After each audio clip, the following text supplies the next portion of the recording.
and small like the other one, but doesn't matter. They're going to hold it in place, which is what we want.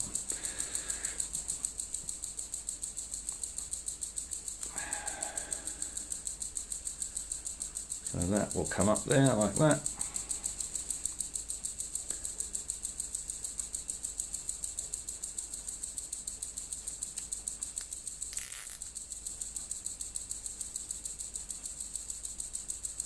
I can see why I gave up making radio stuff a long time ago. Okay.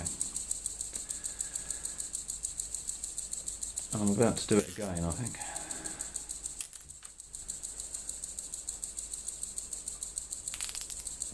Right, there we go. Now, it looks a little more like the other side. That needs to be there. Let's move all that up a bit. That's 1, 2, 3, 4, and on the 5th one, it's away, like that.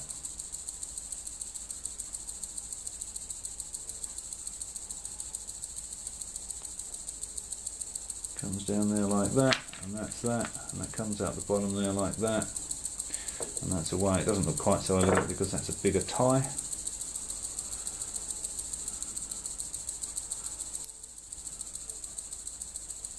But that's fine.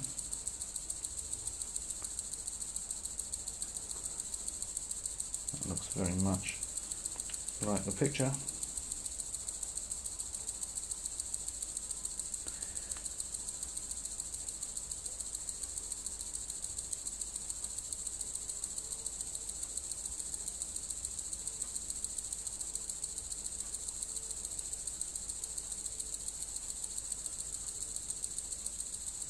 There we go.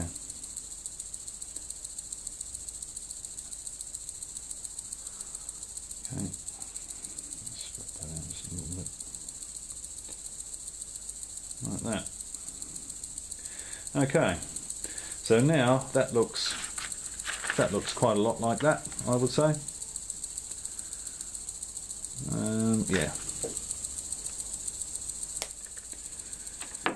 it's plenty enough like it, I reckon. So what's the next thing on the agenda? Strip 20 millimeters of the outer jacket on the bottom of the coax. Pull the braid to the right hand side when the coax is coming over. Pull the braid to the right hand side when the strip about, oh, that's probably then strip, that should be, I would say. Because if we look at figure 3, we can see, when we look at figure 3, we can see what they've got in mind there. So the centre goes to the centre pin, and the braid goes to there, and you solder that, and then you split it there, and you solder that. Is what that's going to say on the top. It's about 50mm long, strip the braid of the same, about 10mm. About 10mm strip on the centre conductor, tin the stripped ends. Yep, okay, so about 50mm long, strip the braid off the same. Okay, about 10mm strip on the centre conductor. So, a little kit somewhere, I've got some knives in it.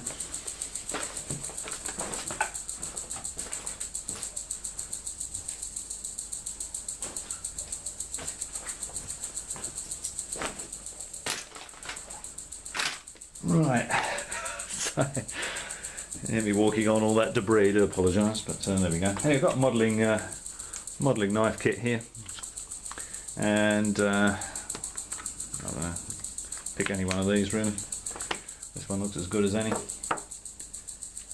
So that's going to go, let's have a look at the picture again. Yeah, okay, so the top of it goes about there. Top of it goes about there.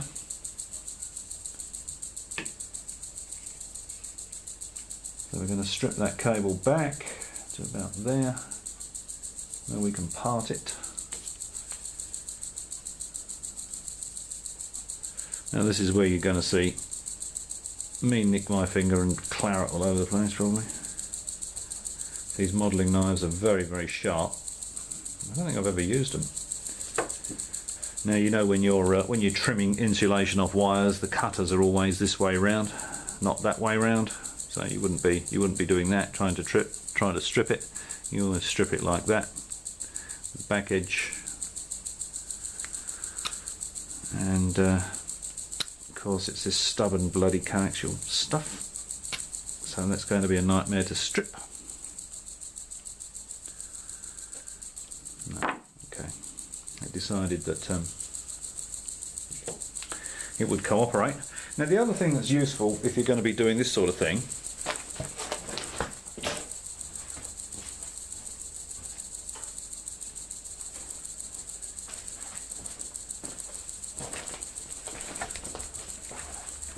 are these little tools here. You can, you know, the sort of thing that dentists use to. So this won't hurt you a bit, and then they do hurt you considerably.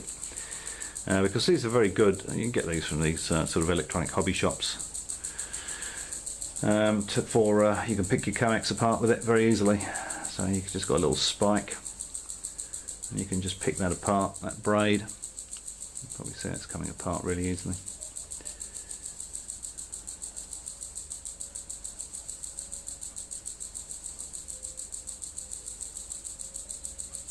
Like that.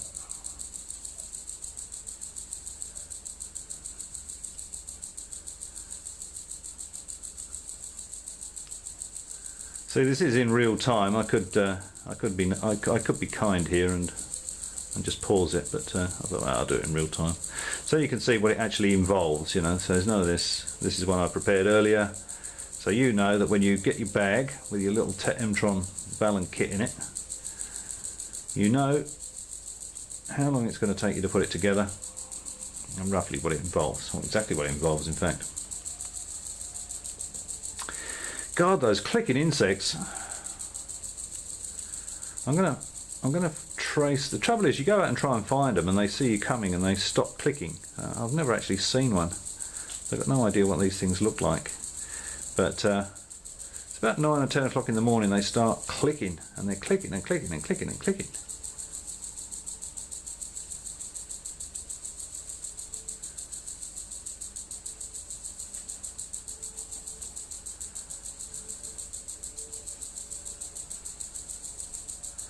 Now, it might have been easier actually to make a hole in this and try and pull this centre conductor, make a hole down here, and then just pull the centre conductor through. Might have been a better way of doing that. In fact, I'm sure it would have been. So we're getting there. Okay, so we can see. Yeah, it's about a centimetre to go.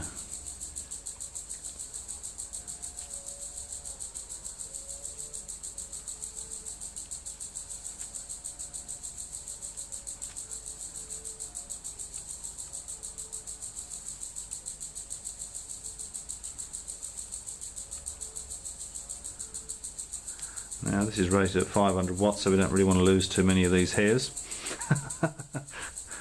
But we don't want to lose any of them. We don't want to lose any of these hairs. We're going to be putting 500 watts through this Balun. I think if I was going to make a Balun for 500 watts or whatever, I'd probably do it a little differently to the way this kit does it. And I'd use fairly thick enamelled wire.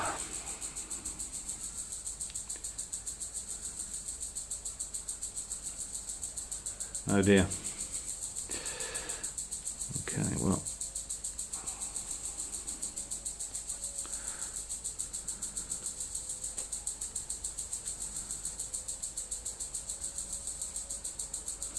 Seem to have lost quite a few of our bloody hairs there. Our little conductors in there. Yeah, that's a bit frustrating. Because obviously, you know, the fewer of these you have, the less amount of current you're going to be able to put through it, and it's actually a current Balun. But that's not very long, so maybe it won't be too much of a problem. We'll keep that as close to that as possible, I think. Let me cut that.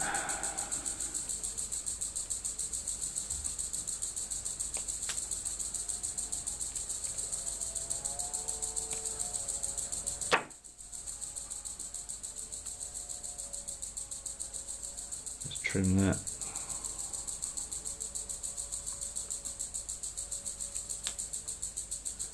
Still not going to come off. There we go. Well, that doesn't look much better, does it, for putting 500 watts through? Okay, so that then goes on here. We're going to solder the braid to the tag, and we're going to solder the inner to there. So let's put that on there, like that.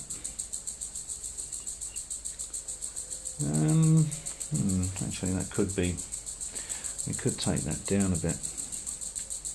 It could go down to about there. Where's the screw? Yeah, okay. That could go down to about there. So what we could do is we could take that back a little bit further to get a few more hairs on there. I think that'd probably be a good idea. A few more conductors. So we just take off maybe that much more.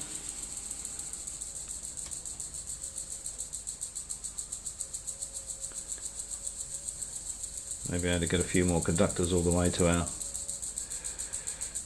solder tag. There we go, take that off.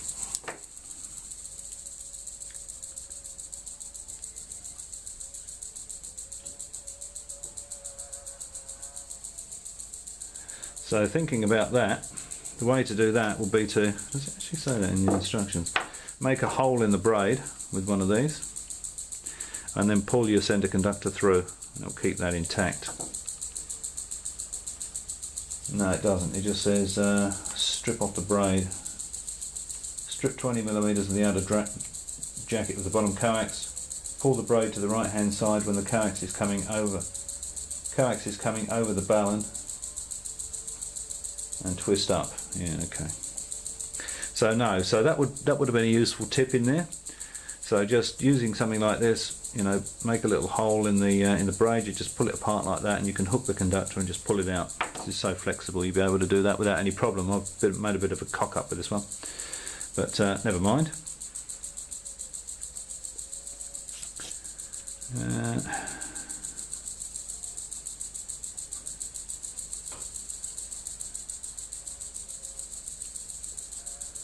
We'll separate that because we haven't really got enough braid to be able to pull that through.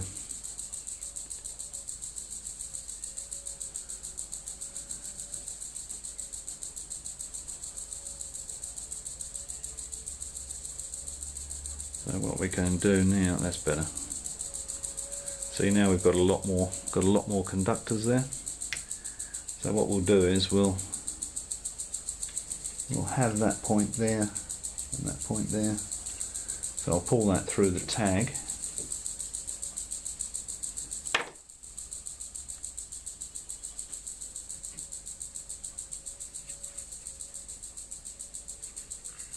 Until we get to the bit where we've got the heavier, more conductors there. Yeah, so I'll just trim that off. Cut that off. Trim that off again. It's better be worth it. It's almost worth having a balanced antenna, isn't it? Got a balun to balance the antenna and a completely unbalanced operator. Right, there we go. So now we stick that in there, like that. That can go in there like that. And that balun is in about the right position, I think. Actually, we may even be a bit more fortunate. We might be able to get it a bit closer and have even more conductor there.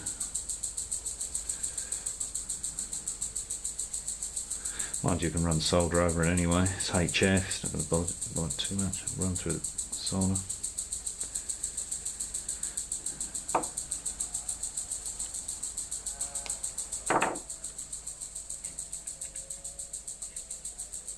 There, like that.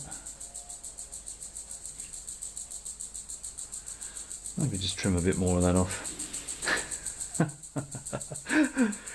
Sorry about that, but this is a warts and all video. You can always fast forward through it if you want to. How are we doing for time? Oh, camera's probably stopped. No, camera's still running. Good heavens. This might be the. It might have stopped the first one and gone on with the second one, but so this will have to be part 2. If you can stomach it for a Balun.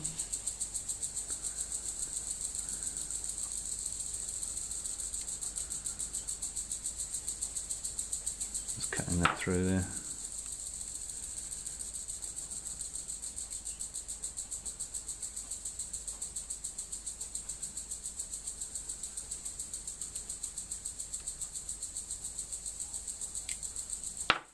Very fiddly this, it's very slippery and very tough, this cable to use.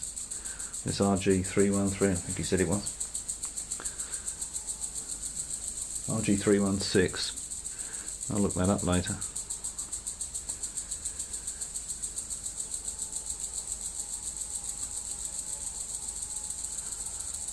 So again, just trying to get a bit of this stuff. So we can wrap it, twist it rather, so we can twist it, and there we go. Have it going over to our solder tag.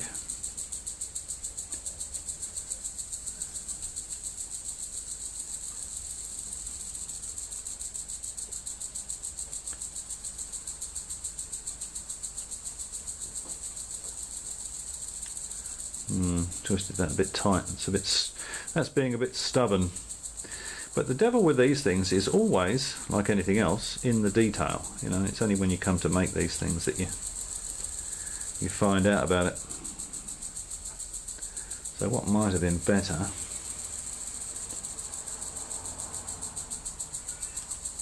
would be to just unpick that.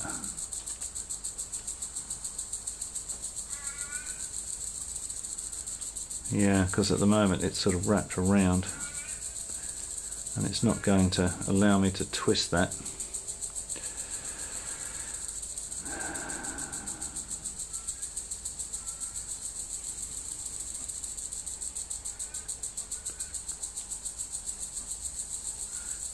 And if I cut it, I'm not sure what I'll end up with.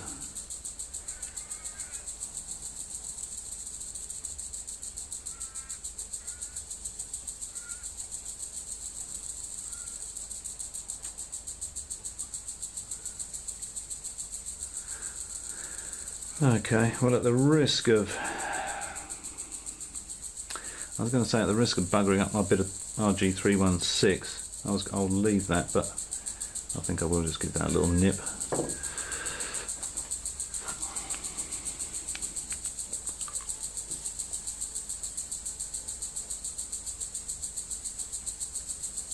No, I won't.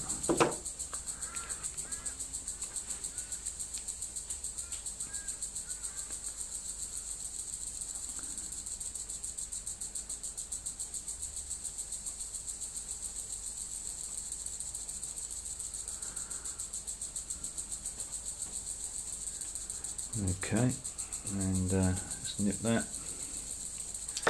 take it down again very slightly.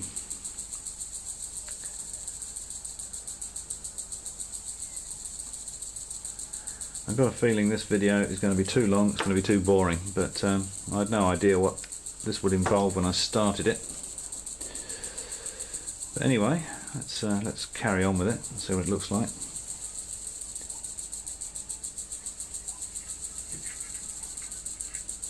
Okay, so that can go in there like that.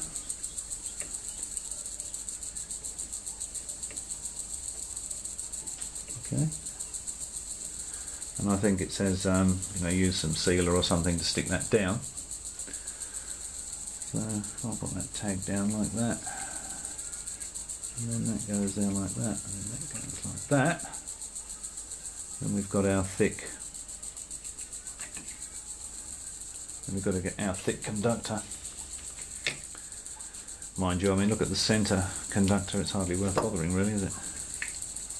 Having one thicker than the other one's not going to matter.